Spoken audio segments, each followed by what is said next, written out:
Well, welcome back. And you can tell we have a thespian in studio. But today marks the beginning of our Road to Democracy segment. And over the next couple of weeks, we'll be profiling some of South Africa's most iconic figures, those who've been part of this nation's growth over the past 3 decades.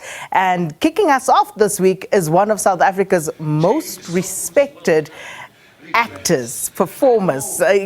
He's performed in film, television, theatre, not only here in South Africa, but in the Americas, in Europe. And he, of course, appeared in movies and television productions such as The Long Walk to Freedom, A Man in the Mirror, Madiba, Queen Sono, The Herd, Farewell, Ella Bella, The River, The Whale Caller, and, of course, too many more to mention.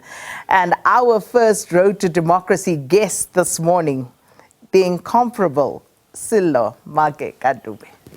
And I'm still calling you by the old full name. No, but I love the way Leanne, when Leanne was introduced, I said, go on, come, Leanne. And he went, KaNcube. I said, all right, girl. But thank you for having me. This is how we know you. Yeah. Thanks so much for coming through. It's only a pleasure, man. It's only a pleasure. And as I was reading there, I thought, where's Archie? Archie Moroka. That one is not going to die now. That one will never die. Do people still call you Archie? Oh yeah. And I think the budget ad made it even worse because now the younger generation, even like the 8-year-olds, Archie. But what I enjoy now is like when I'm taking pictures with people, I always say Archie. It puts a smile on your face. Yeah, it certainly does. And with Archie, I guess another iconic moment for South Africa in generations. Yeah. I don't think the country had ever seen anything like it prior to the advent of generations. No, absolutely. I mean, that was 94, and I think 94 was just like I think for me also just the turning of things, But one thing that I would, period leading to 94 was when Mandela was released. And the one thing that is very remarkable to me was I was sitting with my father watching television and he wept. And now I think upon reflection it's like, what was it, But you realize that I think for him it was like, oh, finally. Freedom almost has come, and it has come in his lifetime, But yeah, and I think from 94, for me, 94 was also, I think what I would say is a turning point. I mean, it was a turning point, with doing Generation. But also, while I was doing Generation, I was doing a theatre production.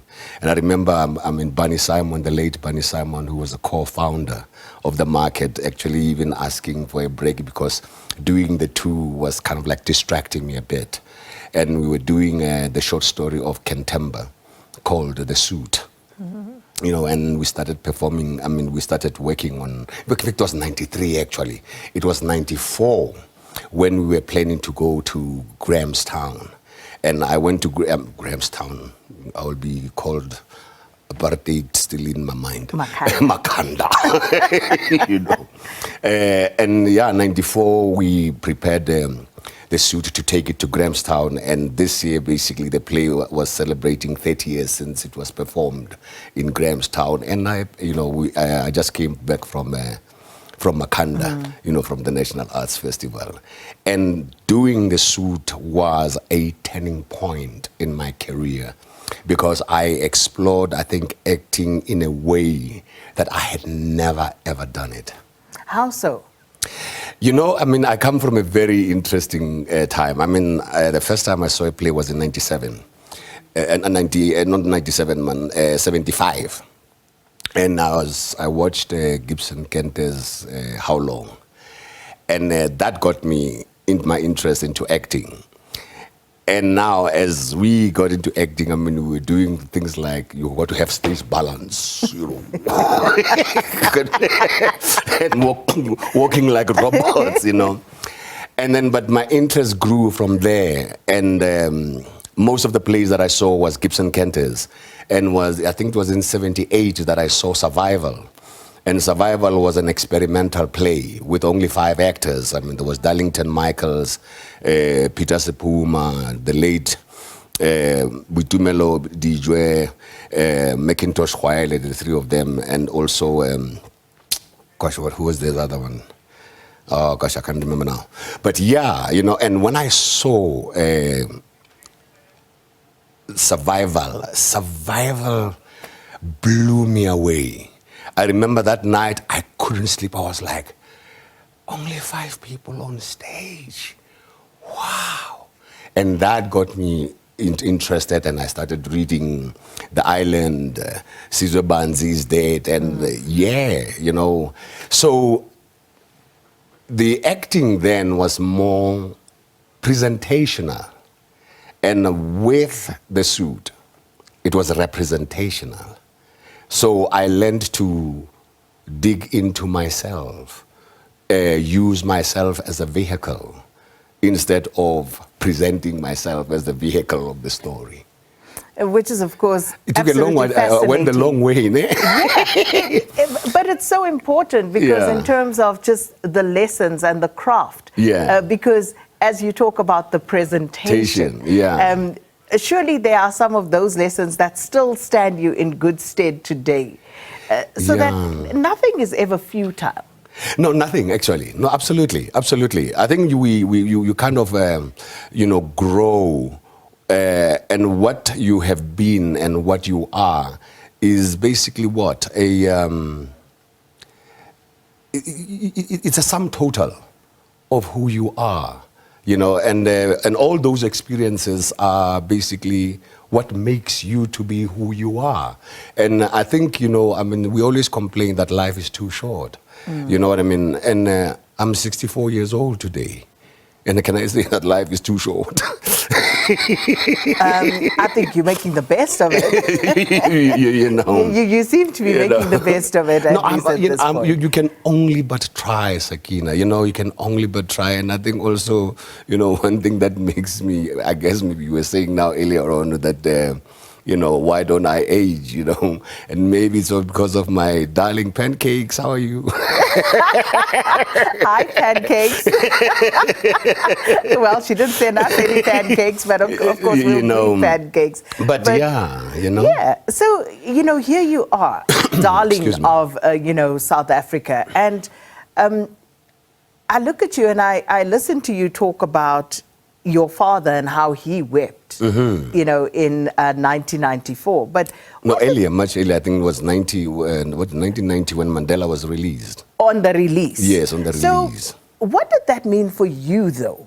You know, if we're sitting here 30 years of democracy, and reflecting on when you started out, you know, the challenges that you faced, what all of that meant to you, and where you find yourself today. How has that journey been over 30 years of democracy? How did it change your life? You know, I don't know, you know, and maybe somehow, you know, I mean, life changed for other people. And I think for people who have been in rural areas, I think there was a drastic change for having lived, I think, the longest of your time without electricity, you know, but also we still have people who actually still don't have water running, running into their, you know, taps at home. You know, excuse me, you know, it's because of this winter. But I think for me, I mean, actually, I spent 25 years of democracy because the other 5, I was overseas doing Lion King and then later Othello and whatever. So I basically can speak about 25 years. But I think what was interesting for me was coming back from the UK. In fact, let's say before I left. What was interesting was white people were very cautious how they spoke to you and how they dealt with you. Coming back 5 years later, I saw some energy in white people, and they were like, kind of a thing. I don't know if that explains anything. Like, yeah, so what? You know, they were giving you like a so what attitude. And you know when, the Sparrow lady in Durban? Penny Sparrow. Yeah? Yes. Yes, Penny Sparrow. When he Canola came with that racist remark, I saw it coming. I saw it coming. Because I think the so what attitude was like, yeah, but what's on? What's on? You are just, I mean, everything is happening the way we kind of anticipated. And I think that was sad for me. You know. And today, because so often we see actors complaining about remuneration in particular, and again, one would have thought that these are things that would have been taken care of, that the ushering of a new dawn would mean, you know, a new path for everybody. But evidently the struggles continue. The struggle still continues. And I think, you know, and I really don't want to complain much about my space. But I think one thing that I can say, you know, there was something, I don't mind being called an apartheid, what is it, sympathizer. During the old South African, there was 4 provinces: Transvaal, Orange Free State, Natal, the Cape Colony. These 4 provinces had art councils, you know. But the sad thing is that these art councils basically catered for all the 3 disciplines of the performing arts. And I think the destruction, or the whatever word is, that the destruction of these performing art councils actually, I think, set us back. Because institutions like, Transvaal had PACT, which was the Performing Arts Council of Transvaal, which was stationed at the State Theatre. Playhouse had NAPAC, Natal Performing Arts Council, KPAC, you know, where the Artscape is, and then PACOFS, you know, well, it's still called PACOFS, which is the Performing Arts Council of the Orange Free State. Now it's not, it's Performing Arts Council of Free State. I must be careful with this thing. But those institutions actually kept theatre alive. And I think as much as, they kept theatre alive. Students, when they graduated, they knew where their entry point was. And you can imagine that if you are contracted for a year, you are doing one play in the evening, rehearsing another during the day. That helps you to hone your craft. And young students, and we have thousands of them now, who are coming out of university, and they come out of universities and whatever institutions, and they've got nowhere to go. They've got nowhere to go. They're also competing with people who are emerging from social media spaces. That's another space. Influencers and the like, as some would refer to as untrained actors, and their entry into the space as well. What do you make of that? Is that necessarily a problem, or does it enrich the space? I don't know. I think somehow it is the laziness of producers. And for me, you know, I think the telling of stories, and as long as if we trust that we are telling stories well, you know, and I think also it has to do with how basically we approach our acting. And I think especially from the black perspective, we haven't had, we've had the Gibson Kenters, you know, the Mbongeni Ngemas, but I don't think we have had what I would compare with what the Americans have had, like the actor studios. I can't remember the guys who but we have never had acting gurus, people who take acting to a certain level. And as much as influencers are there, you know, in America they have influencers, but do they go to influencers when they want to tell good stories? No, they don't. They still believe that the acting craft is important.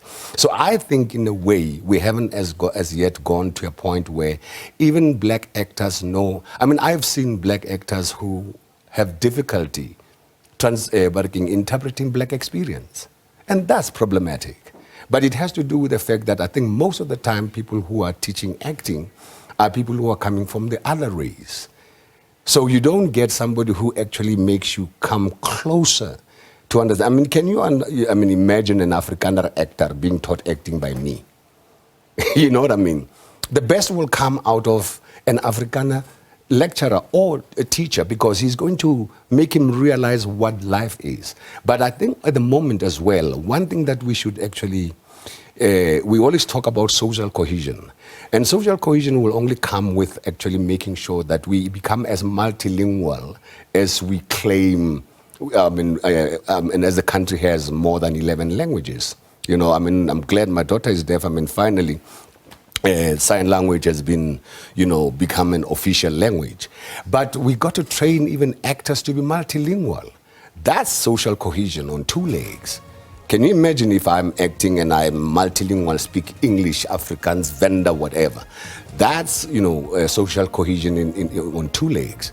Mm-hmm. And for me coming back, I came back with a dream of wanting to set up an academy where I will teach actors to be multilingual. That didn't happen.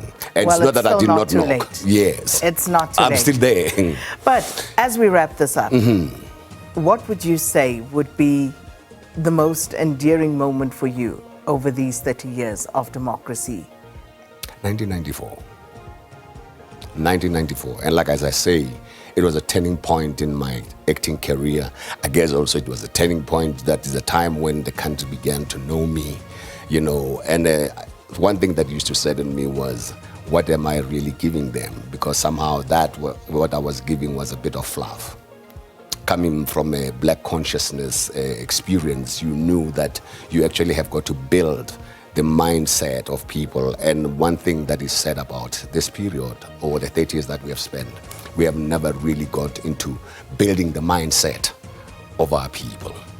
Sello, always a pleasure. Never enough time. But thank you so much for being our first guest on this segment. Thank you very much. I hope I did a good job. No, always. That goes without fail. Yeah. And that was a multi-award winning veteran actor, Sello Maake KaNcube.